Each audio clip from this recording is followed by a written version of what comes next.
अस्सलामु अलैकुम वरहमतुल्लाहि वबरकातुहू। बिस्मिल्लाहिर्रहमानिर्रहीम नहमदुहु व नुसल्ली अला रसूलिहिल करीम अम्मा बाद। मोहतरम भाइयों, बुज़ुर्गों, दोस्तों, रमज़ानुल मुबारक के बाद मैं महाबलेश्वर गया अपनी फ़ैमिली के साथ।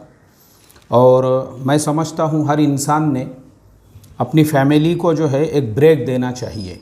जैसे ख़ास तौर पे हमारे घर की जो मस्तूरात होती है, रमज़ान का पूरा महीना दिन भर काम करना है, कुरान करीम की तिलावत करना है, नमाज़ें है, रोज़ा है, ये तमाम बातों से वो पूरा एक महीने की जो उनकी खिदमत होती है तो उनको भी आराम के लिए थोड़ा टाइम देना चाहिए। इस एतबार से जो है मैं भी महाबलेश्वर गया और जाने के बाद में बहुत सारे वहाँ पे अलग अलग पॉइंट्स बने हुए हैं, उन पॉइंट्स के ऊपर भी मेरा जाना हुआ। वैसे मैं अक्सर जाते आते रहता हूँ, लेकिन इस मर्तबा का मुझे ख़ास तौर पे आप लोगों को इसलिए बताना है क्योंकि ये लॉकडाउन के बाद में ऐसा पहली मर्तबा हुआ कि लोग जो है वहाँ पे मुझे नज़र आए। क्योंकि अभी 6 महीने पहले भी मैं गया था, उस वक्त में हर जगह पे मैं जाता था तो हम अकेले ही वहाँ पे नज़र आते थे, लोग ही नहीं थे वहाँ पे। लेकिन इस मर्तबा क्या था कि लॉकडाउन पूरी तरह से ख़त्म हो चुका है तो लोग कसीर तादाद के अंदर वहाँ पे पहुँचे हुए थे।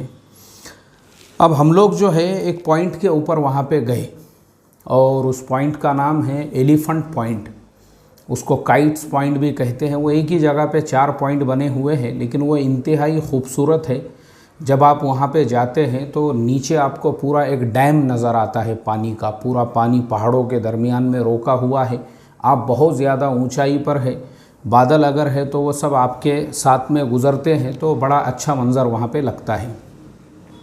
अब चूँकि ये गर्मी का टाइम था तो ऊपर जो है बहुत सारे लोग छोटी छोटी दुकानें लगाते हैं। जैसे बहुत से लोग फ्रूट्स, मिक्स फ्रूट्स बेचते हैं वहाँ पे कटिंग करके, ऐसे ही कुछ लोग बर्फ़ का गोला बनाकर बेचते हैं। अब वो ज़मीन से जो है हज़ारों फीट के ऊंचाई पर है, पहाड़ पर है, दूर है वो शहर से। उस जगह पर एक आदमी बर्फ़ का गोला बेच रहा है और मैंने ये देखा हूँ कि लोग उसके साथ में हुज्जत कर रहे हैं, लोग उसके साथ में बहसो मुबाहिसा कर रहे हैं, लोग उसको रेट कम करने के लिए बोल रहे हैं। यानी वो बर्फ़ का गोला वहाँ पे बेचता है 50 रुपये में और लोग उसको बोल रहे हैं 30 रुपये में दे, कोई बोल रहा है 20 रुपये में दे। और मैंने गौर किया इस बात के ऊपर कि इस तरह से जो भावताव करने वाले लोग हैं बड़े बड़े शहरों से वहाँ पे गए हुए हैं, बॉम्बे है और पूना है और सूरत है और ऐसे बड़े शहरों से वहाँ पे आए हुए लोग हैं जिनके अपने बस्ती में बड़े बड़े कारोबार है। यानी वो अपने कारोबार के अंदर 50 रुपये, 100 रुपये, 500 रुपये नफ़ा तो एक एक कस्टमर से वसूल करते होंगे। और वो वहाँ पे पहुँचे हुए हैं फॉर्च्यूनर कार के अंदर। फॉर्च्यूनर गाड़ी मेरे ख्याल से 50 लाख रुपये की आती है। 50 लाख की गाड़ी में बैठ के वहाँ पर गए, लेकिन 50 रुपये के गोले के लिए वो गोले वाले से हुज्जत चल रही है उनकी, उसको भाव कम करने के लिए कहा जा रहा है। तो मुझे बड़ा अफसोस हुआ ये चीज़ देखकर। इसलिए मैं स्पेशल इस टॉपिक के ऊपर इसलिए बोलना चाह रहा हूँ कि देखो, हम जो है ना दिखावे के लिए, पब्लिक को बताने के लिए कि हम बहुत पैसे वाले हैं, माल वाले हैं, दौलत वाले हैं, इसलिए हम महाबलेश्वर चले जाते हैं, माथेरान चले जाते हैं, ऊटी जाते हैं, ऐसे जो शिमला वगैरह हिल स्टेशंस है वहाँ पे चले जाते हैं। लेकिन हम ये गौर नहीं करते कि वहाँ पे एक बर्फ़ का गोला जो बेचने वाला है पिछले 2 सालों से उसका कारोबार ठप था। वो भी बेचारा अपने घर पे बैठा हुआ था।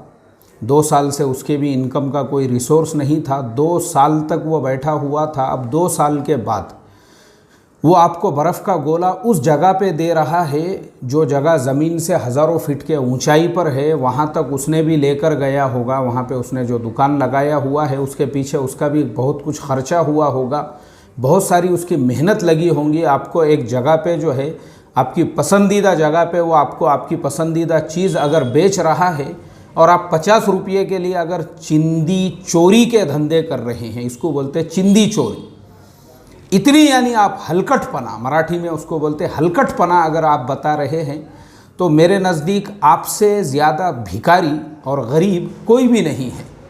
इसको बोलते हैं मेंटल झोपड़पट्टीपन। यानी एक तो लोग झोपड़पट्टी में रहते हैं, वो रहना कोई गलत नहीं है, वो एक बस्ती है, वहाँ पे लोग आबाद रहते हैं, लेकिन बाज़ लोगों के जो दिमाग है ना वो उसमें ख़ुद पूरी झोपड़पट्टी होती है, दिमागी झोपड़पट्टी के। वो 50 लाख की कार अफोर्ड कर रहे हैं, लेकिन 50 रुपये के गोले के लिए गोले वाले से हुज्जत चालू है। शहरों में उनकी बड़ी बड़ी दुकानें चल रही है, अच्छे अच्छे जॉब्स के ऊपर है, लेकिन वहाँ पे जाके जो है 50 रुपये की चीज़ के लिए, यानी ये नहीं सोच रहे हैं कि भाई 50 रुपये में हम एक चीज़ ख़रीद रहे हैं। चलिए अब हम आते हैं 50 रुपये के ऊपर के 50 रुपये की कीमत कितनी होती है। असल में होता यह है कि हम जो है ना हमारा यानी हमारी जो मानसिकता है, मानसिकता यानी नफ्सियात जो है, इसे कहते हैं हमारी इंडियन मानसिकता और नफ्सियात।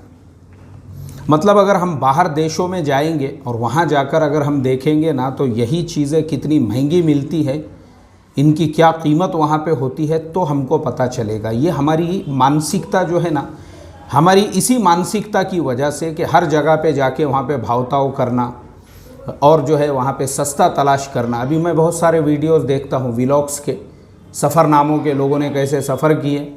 अब उसमें मैं एक सफ़रनामा देख रहा था, एक साहब जो है वो थाईलैंड गए इंडिया से, और उनका यूट्यूब चैनल है, उस पर 1 मिलियन से ज़्यादा उनके सब्सक्राइबर्स हैं, और वो फार्मूले बता रहे हैं बोले थाईलैंड में सर्वाइव कैसा करने का। बोले यहाँ पे बहुत महंगाई है, तो इसलिए ऐसा करने का, बोले दोपहर के टाइम पे जो है 1-2 केले खा लेने का। केले खाए तो आपको एक शाम में 4-5 बजे तक का सहारा हो जाता। उसके बाद में शाम में अगर आपको डिनर करना है, ऐसे रेस्टोरेंट में नहीं करने का बोले जाके, अगर वहाँ करेंगे तो बहुत पैसा खर्चा होगा। फिर रास्ते पे ही ऐसे चलते फिरते फुटपाथ के ऊपर कुछ मिल गया, या 7-Eleven में वो डब्बे मिलते हैं नूडल्स के 10 भात में और 15 भात में, वैसा कुछ लेके खा लेने का बोले, ऐसे ही वहाँ पे सर्वाइव करने का। मतलब देखो, प्लेन के अंदर जहाज़ के जो है ना कम से कम 25 से 30 हज़ार रुपये खर्चा करके ये वहाँ पे गया है, और वहाँ पे भी अपनी चिंदी चोरी की बातें लोगों को बता रहा है कि भीख मांगो यहाँ पे, केले खाओ, यहाँ पे केले खा के गुज़र बसर करो। क्या मानसिकता और क्या हमारी नफ्सियात है यार, अल्लाह हिफाजत फरमाए। अब मैं इस टॉपिक पे और अगर आगे इसको एक्सटेंड करना चाहूँ, मैं बहुत कुछ बोल सकता हूँ, लेकिन मुझे नहीं बोलना है। सिर्फ इस बात के ऊपर अपनी बात को ख़त्म करना है।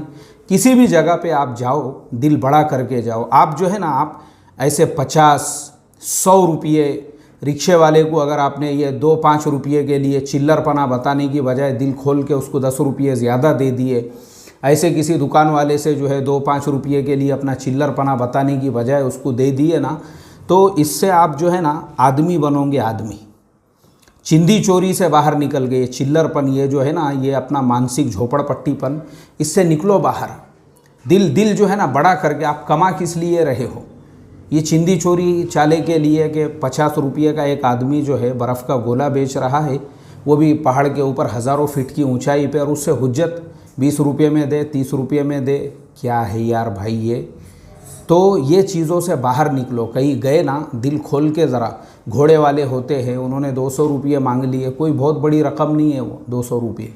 भुट्टे वाले से हुज्जत चल रही है, कोई बहुत महंगा नहीं है भुट्टा वो।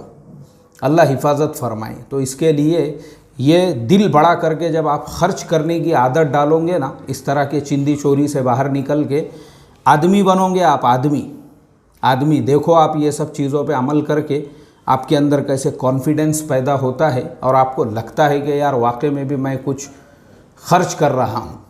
और वही चिंदी चोरी, अपना भुट्टे वाले से हुज्जत, घोड़े वाले से झगड़े, और जो है बर्फ़ के गोले वाले से, और फॉर्च्यूनर गाड़ी में जा रहे 50 लाख की। कोई फ़ायदा नहीं है वो फॉर्च्यूनर गाड़ी में बैठने का, और कोई फ़ायदा नहीं है 1.5 लाख का आईफोन सिर्फ शाइनिंग मारने के लिए इस्तेमाल करने का, और औकात 150 रुपये की भी नहीं। अल्लाह हिफाजत फरमाए। अस्सलामु अलैकुम व रहमतुल्लाहि व बरकातुहू।